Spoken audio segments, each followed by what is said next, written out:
The wind came first that morning, hot and dry across the cornfield of Callaway County, Missouri, cutting through the stalks like a low whisper that something wasn't right. It was August of 1973, and the corn stood tall and thick, taller than a man's head, row after row stretching out toward the horizon like a green ocean that could swallow anything whole. That's what everyone would say later, looking back. How the corn that year grew so high you could lose yourself in it, lose your sense of direction, lose everything. And that's exactly what happened to Sarah Brennan. She was 7 years old when she walked into those fields on a Friday afternoon and didn't come back out. But this story isn't just about a lost child.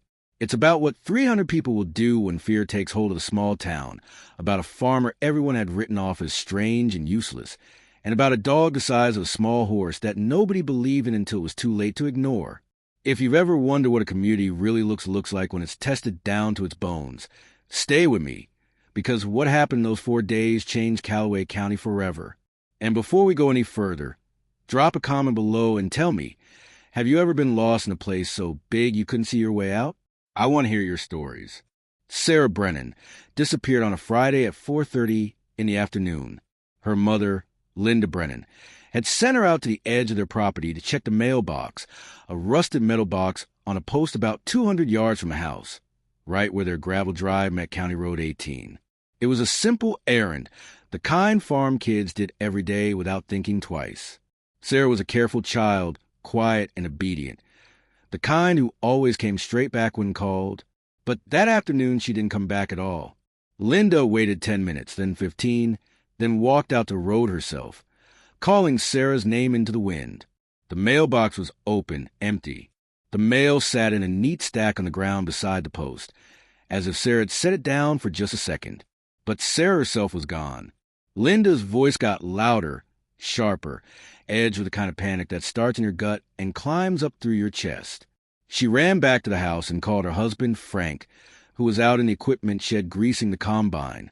Within 20 minutes, they were both out searching, walking the ditches, checking the barn, circling the house. By 5 o'clock, they called the sheriff. Sheriff Tom Hargrove had been running Callaway County law enforcement for 16 years, and he'd seen plenty. Domestic disputes, bar fights, tractor accidents, the occasional theft of farm equipment. But missing children were rare, and they hit different. When the call came in, he felt that old familiar tightness in his chest, the kind that told him this wasn't going to be simple. He drove out to the Brennan place with Deputy Russell Kemp, a younger man with a crew cut and a notebook he carried everywhere. They walked the property, retraced Sarah's steps, looked at the mailbox and the surrounding area. The corn was everywhere, pressing in on both sides of the road, thick and rustling in the wind. Hargrove stood there at the edge of the field and looked into that green wall, and he felt something cold settle in his stomach. A child could walk 10 feet into that corn and vanish completely, swallowed up by rows that all looked the same, turned around in seconds, wandering deeper instead of coming back out. He radioed for more help. By nightfall, word had spread through the county like wildfire. Callaway was a small place, maybe 3,000 people scattered across farms and a single main street in town, the kind of place where everyone knew everyone and bad news traveled faster than good. The volunteer fire department mobilized first, then the men from the grain elevator, the mechanics from the Ford dealership, the waitresses from the diner, the pastors from 3 different churches. People showed up with flashlights, lanterns, CB radios, thermoses of coffee, and a grim determination that said they weren't leaving until Sarah was found. By 10 o'clock that first night, there were maybe 80 people out searching, walking the roads, calling her name, shining lights into the corn. They searched through the night, voices echoing across the fields, beams of light cutting through the darkness like desperate prayers. But the corn gave nothing back. It just rustled and swayed, indifferent and vast. Saturday morning came with no news. The search expanded. Sheriff Hargrove set up a command center in the parking lot of the Brennan property, a folding table with maps and radio equipment, and a growing crowd of volunteers. The state police sent a helicopter, and it flew low over the cornfields in a grid pattern, the thudding rotor blades drowning out everything else. But from the air, the corn was just a solid mass of green. You couldn't see into it, couldn't see through it. The helicopter found nothing. By noon on Saturday, The number of searchers had swelled to over 200 people. They organized into lines, walking the fields arms length apart, moving through the rows slowly, calling Sarah's name every few seconds. It was brutal work, hot, disorienting, exhausting. The corn cut their arms and faces, and the sun beat down without mercy. People got turned around, had to be guided back out by others. Some of them got sick from the heat. But they kept going because that's what you did. You didn't leave a child out there. Now here's where Emmett Calhoun comes into the story. And if you'd asked anyone in Callaway County about him before this happened, you have gotten a lot of shrugs and a few unkind words. Emmett was 63 years old, a widower who lived alone on 120 acres on the north edge of the county, land that had been his family since the 1890s. He was tall and lean, with a weathered face and hands like old leather, and he kept himself in a way that made people uncomfortable. He didn't come to church socials or town meetings, didn't drink coffee at the diner or gossip at the feed store. He raised a few head of cattle, grew some corn and soybeans, and spent most of his time in silence. People said he was strange. They said he talked to his animals more than to people. And they said he had that dog, that enormous, shaggy, gray beast of a dog that looked more like a small bear than anything domesticated. The dog's name was Goliath, and he was an Irish wolfhound, one of the largest breeds in the world, standing nearly 3 feet tall at the shoulder and weighing close to 150 pounds. Emmett had raised him from a pup after his wife died in 1968, and the two of them were inseparable. But Goliath unnerved people. He was too big, too quiet, too intense. And because Emmett was already considered odd, the dog just reinforced it. So when Emmett showed up at the search command center on Saturday afternoon with Goliath on a thick leather leash, people didn't exactly welcome him. Sheriff Hargrove was standing by the table, coordinating the next grid search.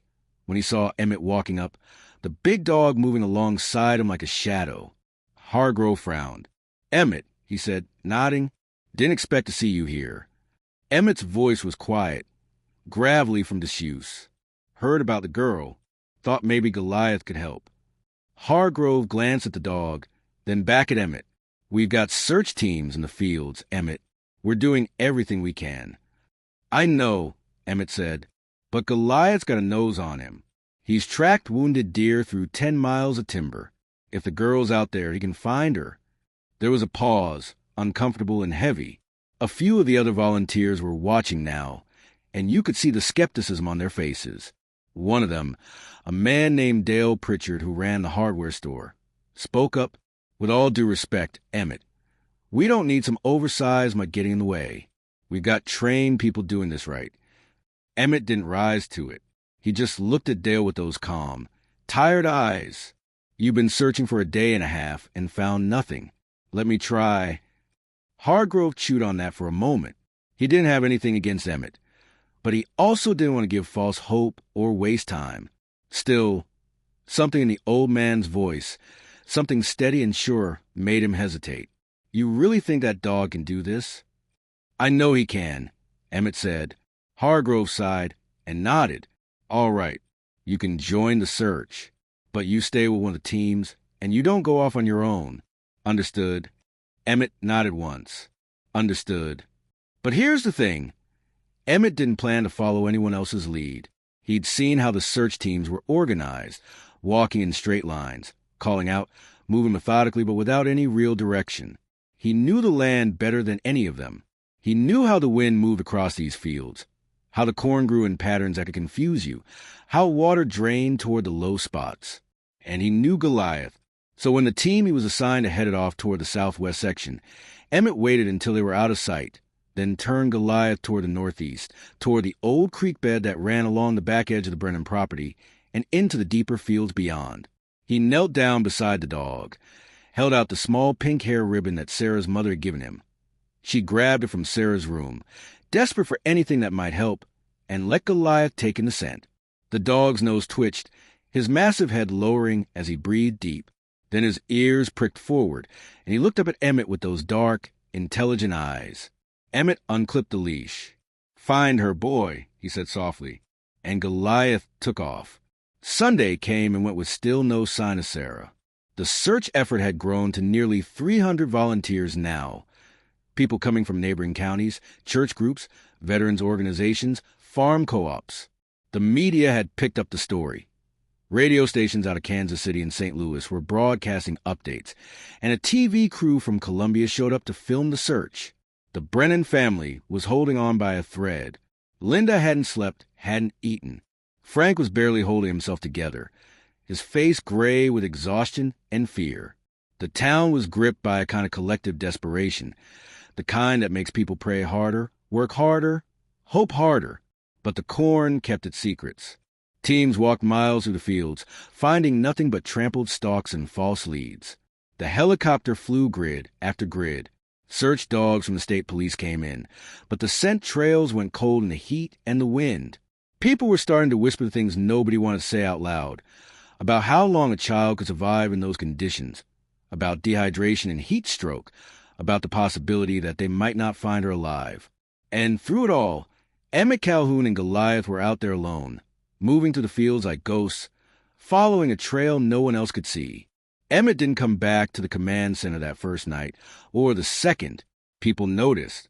Some of them muttered that he'd probably given up, wandered off like he always did, too strange and antisocial to be reliable. But Emmett wasn't wandering. He was methodical, patient, reading the land the way his father and grandfather had taught him. He followed Goliath through the corn, through the creek, into sections of fields that the search teams hadn't reached yet because they were too far off the main grids. Goliath would move in bursts, nose to the ground, then stop and lift his head, testing the air. Emmett learned to trust those pauses, to wait and watch, to let the dog work. They slept rough. Emmett stretched out on the ground with his back against a tree. Goliath curled up beside him. They drank from the creek and kept moving at first light. By Monday morning, the search had been going for 4 days. Exhaustion was setting in. Volunteers were dropping out, needing to get back to their own farms, their own jobs. The mood was darker now, tinged with resignation. Sheriff Hargrove stood at the command table, staring at the maps, feeling the weight of failure pressing down on him. He'd called in every favor, used every resource, and it wasn't enough. Linda Brennan sat in a folding chair nearby, her face buried in her hands, shaking with silent sobs. Frank stood behind her, one hand on her shoulder, staring out at the endless fields with hollow eyes. And that's when someone shouted, "There!" coming out of the north field. Every head turned. Across the open stretch of stubble and dirt, 2 figures were emerging from the tall corn, a man and a dog, moving slowly, carefully. But there was something else. The man was carrying something in his arms, wrapped in his own denim jacket. It was small, limp, fragile. The shout went up again, louder this time, and people started running. Hargrove grabbed his radio and barked orders, calling for the ambulance, for the medics. Linda Brennan was on her feet, stumbling forward, her voice breaking as she screamed her daughter's name. And Emmett Calhoun, covered in dirt and scratches, his face lined with exhaustion, walked out of that corn with Sarah Brennan cradled in his arms and Goliath walking beside him like a guardian angel made of fur and bone. Sarah was alive. Barely, but alive. She was unconscious, dehydrated, scratched and bruised and sunburned, but her chest was rising and falling. The medics took her from Emmett's arms and rushed her to the ambulance, working fast, hooking up IVs, checking vitals. Linda was sobbing, holding Sarah's hand, saying her name over and over. Frank was beside her, tears streaming down his face, his hand on Sarah's forehead. The ambulance tore out of there, sirens wailing, heading for the hospital in the county seat. And the crowd that gathered around Emmett stood there in stunned silence, trying to process what they'd just seen. Sheriff Hargrove stepped forward, his voice rough. "Where was she, Emmett?" Emmett wiped a hand across his face, his voice hoarse. "About 2 miles northeast, down in the old creek. She'd fallen into a washout, hurt her ankle, couldn't walk. She'd been trying to crawl back out, but she was too weak. Goliath found her this morning, just after dawn." Hargrove looked down at the dog, who sat calmly beside Emmett, panting slightly, his gray coat matted with burrs and dirt. "How long you been out there?" "Since Saturday afternoon." "Why didn't you come back, let us know?" Emmett met his gaze. "Because I didn't know where she was until I found her." And every minute I spent coming back was a minute I wasn't looking. He paused, then added quietly, I figured you all had enough people calling out and walking in circles. I wanted to actually find her. It was a simple statement, not meant to be harsh, but it hit like a hammer because it was true, and everyone standing there knew it. Now, if you're watching this and thinking about what you would have done in that situation, I want to hear from you. Would you have trusted the search teams? Or would you have gone off on your own like Emmett? Drop a comment below and let me know. I read every single one. Sarah Brennan spent 3 days in the hospital. She was treated for severe dehydration, a sprained ankle, minor cuts and scrapes, and sun exposure, but she pulled through. The doctor said she'd been maybe another 6 hours from serious organ failure when she was found. 6 hours. That's how close it came. When she was stable enough to talk, she told her parents what happened, how she'd heard a sound in the corn, thought it was a cat, and went in to look, how she got turned around immediately, couldn't find her way back out, how she'd wandered deeper and deeper, panicking, until she tripped and fell into the creek and hurt her ankle, how she tried to climb out but couldn't, and eventually just lay there, calling for help until her voice gave out. And then she said something that made everyone go quiet. She said she'd heard the big dog before she saw him, heard him crashing to the corn like thunder, and when he found her, she thought he was going to hurt her. But instead, he laid down beside her, curled his huge body around her to keep her warm through the night, and stayed with her until a man came. She said she held on to his fur and cried into it, and he didn't move. He just stayed. When word of that got out, the town's attitude toward Emmett and Goliath shifted overnight. People who called him strange and standoffish now saw him as something else. Quiet, maybe, but reliable in a way that mattered most. The kind of man who didn't waste words or time, who didn't need recognition or praise, who just did what needed doing. The kind of man rural America used to be built on. And Goliath went from being that unsettling, oversized mutt to something closer to a legend. Parents started pointing him out to their kids, telling the story of how he found Sarah Brennan. The local newspaper ran a front-page story with a photo of Emmett and Goliath standing together, and the headline read, Man and dog succeed where hundreds could not. But here's the thing that a lot of people don't know, the part of the story that only came out later. After Sarah was found, after the ambulance left and the crowd dispersed, after the volunteers packed up and went home, Sheriff Hargrove pulled Emmett aside and asked him a question that had been nagging at him. Emmett, he said, how'd you know to go northeast? The rest of us were searching south and west, following the road and the field patterns.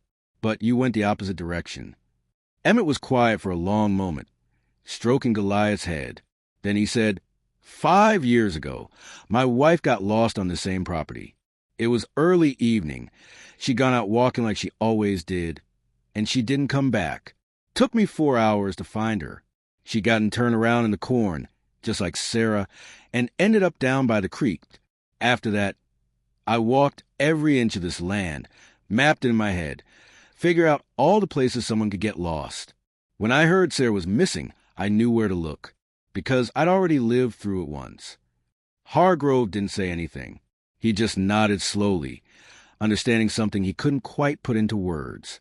Emmett's strangeness, his isolation, his careful distance from the town, it wasn't meanness or coldness. It was grief. He'd lost his wife 2 years after that incident, lost her cancer, and he'd never really come back from it. But he'd learned the land, learned it the hard way, and when it mattered most, that knowledge saved a life. The town tried to honor Emmett after that. They wanted to give him an award, throw a dinner, do something public. But Emmett declined, politely but firmly. He didn't want recognition. He didn't want speeches or plaques. He just wanted to go back to his land, to his cattle, to his quiet life with Goliath. But people didn't forget. They stopped calling him strange. They nodded to him when they saw him in town. They waved when he drove past. And when he walked into the feed store or the diner, folks made room, offered him coffee, treated him with the kind of respect reserved for people who've proven themselves when it counted. Sarah Brennan grew up, got married, had kids of her own. She never forgot what happened in those cornfields. And she never forgot the man and the dog who saved her. Every year on the anniversary of the day she was found, she'd drive out to Emmett's farm and bring him a pie, apple his favorite, and they'd sit on his porch and talk for a while. She'd bring her kids, and they'd pet Goliath, who got older and grayer but never lost that calm, steady presence. And when Goliath finally passed away in 1979, the whole town seemed to feel it. Emmett buried him on the hill overlooking the creek, with a simple stone marker that read, Goliath, faithful friend. Sarah was there for the burial, along with a few dozen other people who'd never even met the dog, but felt like they owed him something. Emmett lived another 15 years after that, working his land, raising a new wolfhound pup he named Samson, keeping to himself in that same quiet way.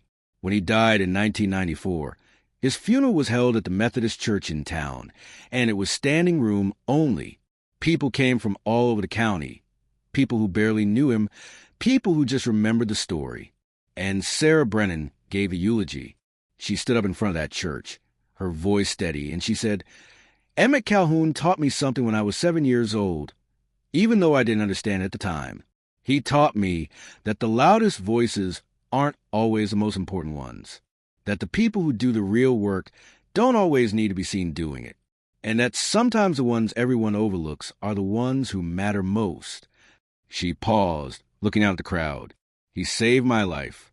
But more than that, he showed me what it means to be strong in a quiet way, to be faithful without needing praise, to be there when it counts. She wiped at her eyes, then added, and if you ever meet someone like that, don't wait to thank them, because people like Emmett don't ask for much, but they deserve everything. The story of Sarah Brennan and the 4-day search became part of Callaway County history. The kind of story people told their kids and grandkids, the kind that got bigger and more mythic with every retelling. But the core of it stayed true. 300 people searched those cornfields for 4 days, and it took one man, one dog, and a quiet kind of determination to bring her home. It's a reminder, I think, of something we've lost in a lot of ways. The kind of people who don't need the spotlight, who don't need credit, who just do what needs doing because it's right. The kind of people who know the land, who listen, who pay attention to the details everyone else misses, and the kind of loyalty that doesn't come from training or commands, but from a bond so deep it doesn't need words. So here's my question for you, and I really want to know, have you ever been underestimated, written off, or overlooked, and then proven everyone wrong when it mattered most? Or have you ever witnessed someone else do that? Tell me in the comments, because these stories matter. They remind us of who we used to be, and maybe who we still can be. And if you want more stories like this, real stories about rural America, about the people and places that shaped this country, hit that subscribe button and turn on notifications, because I've got plenty more where this came from. Stories about farmers, small towns, hard choices, and the kind of quiet heroism that doesn't make headlines but changes lives. Thanks for watching, and I'll see you in the next one.